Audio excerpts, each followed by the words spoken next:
అది కూడా నిజమే. అందరూ దక్షిణ తెలంగాణలో గెలవరు సార్, తెలంగాణ ఉద్యమం లేదంటే తాను ఛాలెంజ్ చేసి వెళ్ళి మహబూబ్ నగర్ నుంచి ఎంపీగా గెలిచిండు కేసీఆర్. అట్లా కూడా ఉద్యమాన్ని నిలబెట్టిండు ఆయన. ఇప్పుడు ఇప్పుడు భిక్షమమ్మ ఈమె ఎంత గొప్ప తల్లి అంటే ఆమె 12 స్తంభాల పందిరి గుంజల్లో పడుకున్న సాంబన్న లెగరా అని పాట పాడుతుంది. ఆ పాట వింటే శివతాండవమే. ఆమె నిజంగా చెక్క భజన మాస్టర్. ఆమె చెక్క భజన చేస్తారు కదా ఊర్లలో, దాని మాస్టరు. ఆడవాళ్ళు బయటకు పోవద్దు, పాటలు పాడొద్దు, నువ్వెందుకు ఈ చెక్క భజన నేర్పుతావు అని అంటే ఆమె అట్లా కాదు, ఆడోళ్ళు లేని మొగోళ్ళు లేదని చెప్పి ఇవాళ చెక్క భజనలో ఆమెను మించిన వాళ్ళు లేరు. తెలంగాణలో చాలా ఫేమస్ ఆమె. ఆమె ఆ పాట కావచ్చు, అదేంది మన రావు తల్లి రేణుకెళ్ళమ్మ, ఆ పాట కూడా ఎంత ఫేమస్. మనందరం వీళ్ళు యూట్యూబ్లో అడుగు పెట్టినట్టే మిలియన్ల వ్యూస్ అయ్యి, అంతకంటే తక్కువ ఉండదు అనమాట. అటువంటి భిక్షమమ్మ, అమ్మ తల్లి పాడు. థ్యాంక్ యూ అండి. అందరు నన్ను పిలిపించినందుకు ఆదరించి. మాది ఎక్కడ నల్గొండ జిల్లా మాడుగులపల్లి మండలం కేశవాపురం గ్రామం నుంచి నేను యాన్నో మారుమూల పల్లెలో ఉన్నదాన్ని. నన్ను ఇంత దూరం ఈ సార్ వాళ్ళు పిలిపించినందుకు మీకు ధన్యవాదాలు సార్. 12 స్తంభాల పందిట్ల ఉయ్యాల పడుకున్న సాంబయ్య లెగరా, అల్లెగరా సాంబయ్య లెగరా, అల్లెగరా పరమాత్మ లెగరా, అల్లెగరా సాంబయ్య లెగరా, అల్లెగరా పరమాత్మ లెగరా. ఎందిలు సన్నీలు ఏకము చేసినము సానమాడంగా లెగరా, అల్లెగరా సాంబయ్య లెగరా, అల్లెగరా పరమాత్మ లెగరా, అల్లెగరా సాంబయ్య లెగరా, అల్లెగరా పరమాత్మ లెగరా. మల్లెలు మాలలు నీకోసం తెచ్చినము అలంకరించంగా లెగరా, అల్లెగరా సాంబయ్య లెగరా, అల్లెగరా పరమాత్మ లెగరా, అల్లెగరా సాంబయ్య లెగరా, అల్లెగరా పరమాత్మ లెగరా. రావు తల్లి రేణుకెళ్ళమ్మ, మేము రాజుగారి విలువ నంపెరేరుకెళ్ళమ్మ. అమ్మా తూర్పు రాజులు రేణుకెళ్ళమ్మ, టొంగుటుయ్యాల తెచ్చినారు రేణుకెళ్ళమ్మ. అమ్మా రావు తల్లి రేణుకెళ్ళమ్మ, మేము రాజుగారి విలువ నొప్పే, మేము రాజుగారి విలువ నొప్పే. రావు తల్లి రేణుకెళ్ళమ్మ, మేము రాజుగారి విలువ నొప్పే రేణుకెళ్ళమ్మ.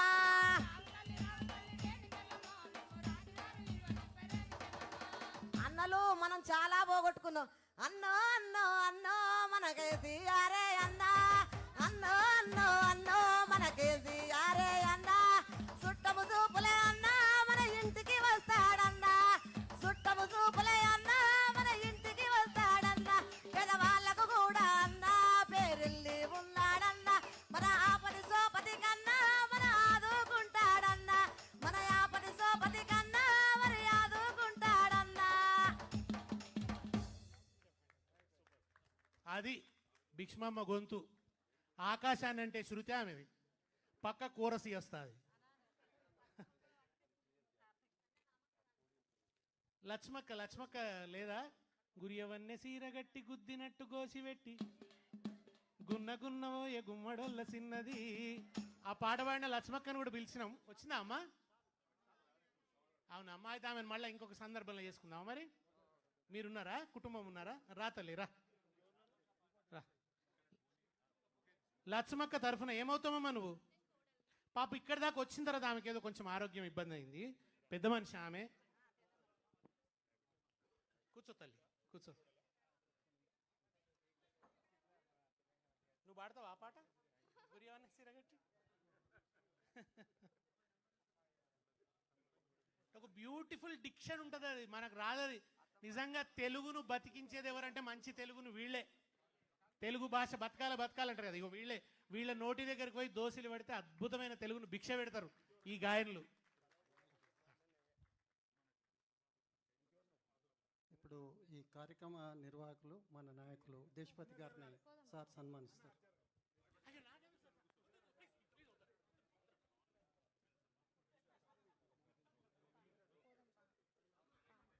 దయచేసి వద్దు.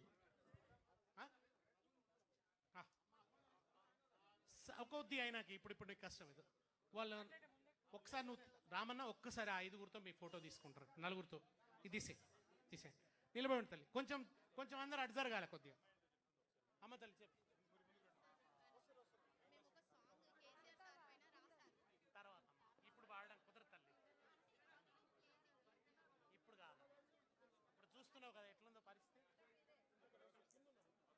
కనకవా కనకవా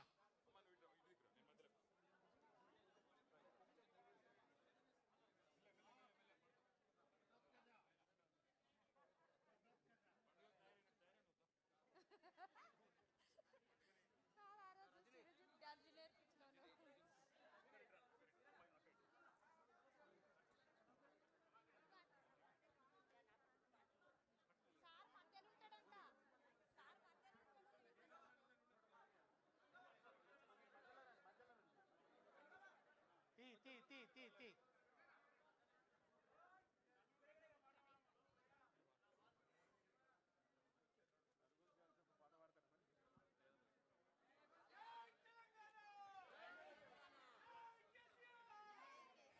మిత్రులారా, ఇప్పుడు సభలోని అదే క్లైమాక్స్ చేరుకున్నాం. ఇప్పుడు మనందరి ప్రియతమ నాయకుడు తన వాగ్దాటితో తెలంగాణ బిడ్డల నుంచి మొదలు పెడితే అంతర్జాతీయ కార్పొరేట్ దిగ్గజాలను కూడా మెప్పించే ఒప్పించే కేటీఆర్ అన్న తను మాట్లాడతారు. కేటీఆర్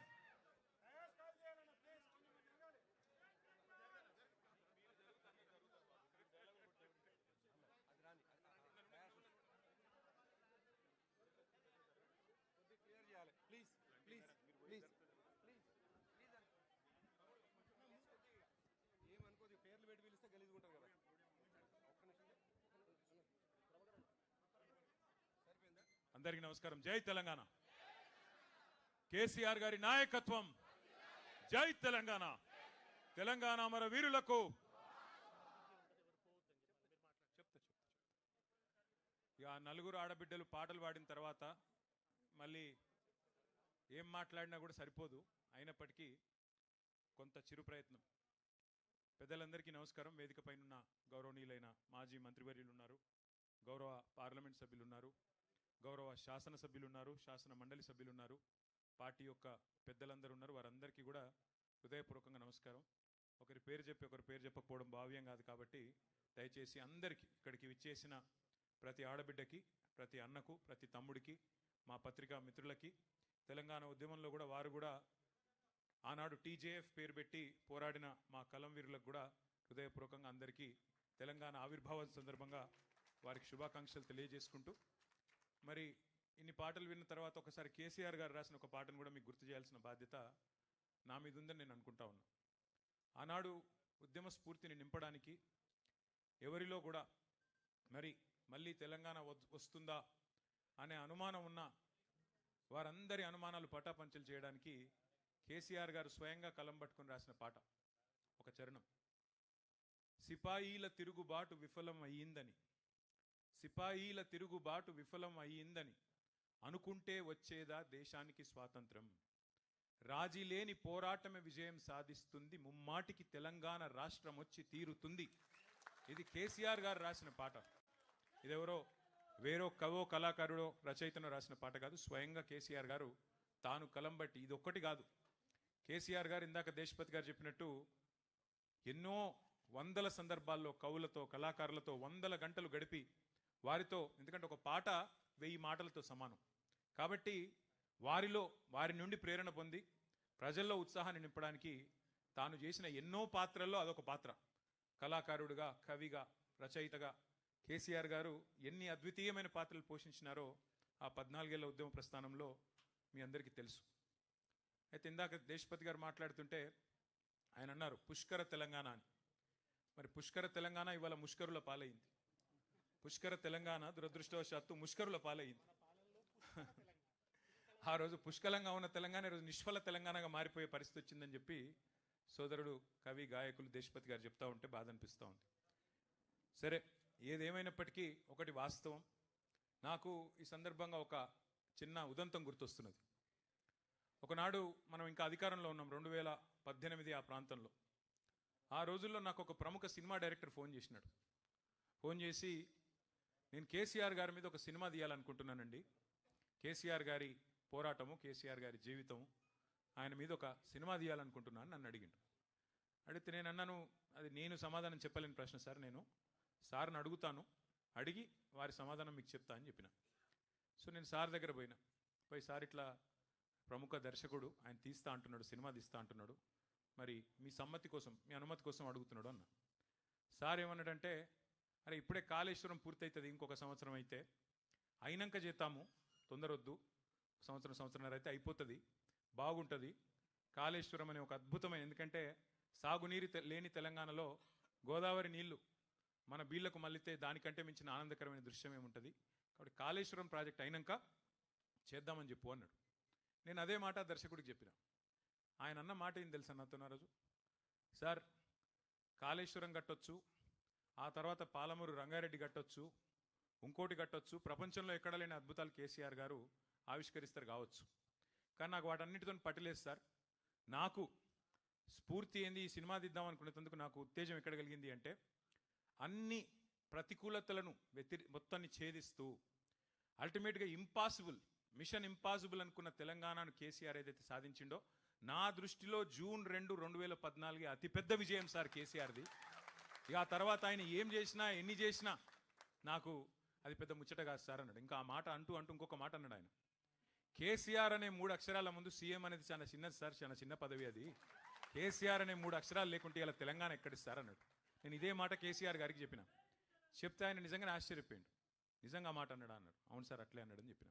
అంటే ఇవాళ ఆయన మన మధ్యలో ఉన్నారు, లివింగ్ లెజెండ్ కేసీఆర్ గారు.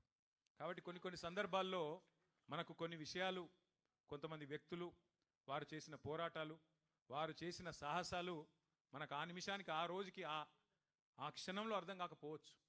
ఎందుకంటే మనం బండి నడుపుకుంటూ పోయేటప్పుడు వెనకాల రియర్ వ్యూ మిర్రర్ చూస్తే అన్ని మంచిగానే కనబడతాయి, సాఫ్ కనబడతాయి.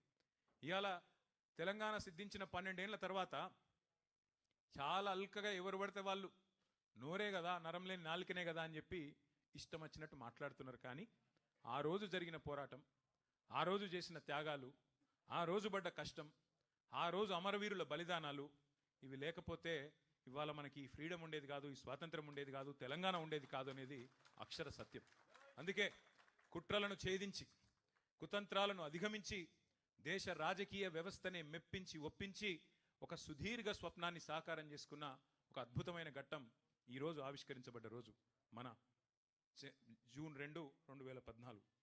4 కోట్ల తెలంగాణ ప్రజల ఆకాంక్ష నెరవేరిన రోజు, 14 ఏళ్ల అరుపెరుగని పోరాటం ఫలించిన రోజు ఇది. తెలంగాణ వచ్చుడో కేసీఆర్ సచ్చుడో ఇది సామాన్యమైన నినాదం కాదు. ఈ దేశంలో 79 సంవత్సరాలు అయింది ఇప్పటికి స్వాతంత్రం వచ్చిన తర్వాత. ఒక్క రాజకీయ నాయకుని చూపెట్టండి నాకు, నేను ఎంచుకున్న మార్గం నుంచి తప్పుకోను, ఎత్తిన జెండా దించను, దించితే రాళ్లతో కొట్టి చంపే అధికారం మీకే ఇస్తున్నా అన్న ఒక్క నాయకుడు భారతదేశంలో ఎవరైనా ఉన్నారా? That is KCR. సింహగర్జన చేసిన రోజు మే 17, 2001. ఆ రోజు కేసీఆర్ గారు నోటెమ్మడ వచ్చిన మాట, ప్రజాస్వామ్య పద్ధతుల్లో తెలంగాణ సాధిస్తాం, కానీ నేను గనక ఒకవేళ తప్పుకుంటే ఈ ఉద్యమం నుండి నన్ను కూడా రాళ్లతో కొట్టి చంపే అధికారం తెలంగాణ ప్రజలకిస్తున్నా అనే ధీరోదాత్తుడు కేసీఆర్ గారు. అట్లాగే పదవీ త్యాగాలు కాదు, కేంద్ర మంత్రి, పార్లమెంటు, శాసనసభ సభ్యత్వము, డిప్యూటీ స్పీకర్, ఇది కాదు, ప్రాణత్యాగానికి కూడా వెనకాడని మహానుభావుడు, మహానాయకుడు కేసీఆర్ గారు. ఇది చరిత్రలో మిగిలిపోతే సరే. ఇవాళ కొంతమంది అర్భకులు, అల్పసంతోషులు, కుక్కమూతి పిందెలు, అంగుష్ట మాత్రులు ఇష్టం వచ్చినట్టుగా మాట్లాడుతుండొచ్చు, చెలరేగిపోతుండొచ్చు, పైశాచికానందం పొందుతుండొచ్చు. కానీ దేశపతి శ్రీనివాస్ గారు చెప్పినట్టు మరి వాస్తవం, అది అక్షర సత్యం. వేటగాడు చెప్పే పిట్ట కథలు నిజం కావద్దు అంటే సింహం తన కథ తాను చెప్పాలి. ఆ సింహాలు మీరే కావాలి. సింహం కేసీఆర్ గారు చెప్పడం కాదు, ఒక్కొక్క గులాబీ సైనికుడు, ఒక్కొక్క చెల్లె, ఒక్కొక్క తమ్ముడు, ఒక్కొక్క అన్న, ఒక్కొక్క అక్క. ఇంతకుముందు మా అక్కలు ఎంత అద్భుతంగా వాడిన పాట, ఎవరు చెప్పినారు వాళ్ళకి అట్లా రాయమని? ఎవరైనా ఆదేశించిండ్రా, లేకపోతే ఎవరైనా చెవులో నూరి పోసిండ్రా? వాళ్ళ అనుభవం, వాళ్ళకి ఎవరైనా నేర్పించిండ్రా? వాళ్ళ అనుభవం నుంచి వచ్చిన పాట, వాళ్ళ స్వాతిశయం నుంచి, అంటే వాళ్ళకు తెలంగాణ పట్ల ఉండే మమకారంతో, తెలంగాణ పట్ల ఉండే ఒక అద్భుతమైన అనురాగంతో, కేసీఆర్ గారి మీద ఉన్న ఒక ఆప్యాయతతో వారు మాట్లాడిన మాట తలుచుకుంటే ఎన్ని ఘట్టాలు. ఒక మిలియన్ మార్చ్, ఒక సాగరహారం, రాష్ట్రమంతటా రహదారుల దిగ్బంధం, ఒక వంట వార్పు, ఒక దీక్షా దివస్, అన్నిటి ఫలితంగా విజయ దివస్ డిసెంబర్ 9, 2009. 1 కాదు, 2 కాదు, ఎన్ని సందర్భాలు, మరి ఎన్ని రకాలుగా అద్భుతమైన పోరాటాలు జరిగినాయో నేను మీకు మళ్ళీ గుర్తు చేయాల్సిన అవసరం లేదని అనుకుంటా ఉన్నా. అందుకే మరి 12 ఏళ్ళు 14 ఏళ్ళు పోరాడి చివరికి రాష్ట్రం సిద్ధించిన తర్వాత మరి అప్పుడే పుట్టిన పసిగుడ్డు లాంటి తెలంగాణ ప్రజలు ఇంకెవ్వరిని నమ్మకుండా విఘ్నులైన ప్రజలు కాబట్టే ఆ రోజు ఉద్యమ నాయకుడే ఈ ఉజ్వల ప్రస్థానం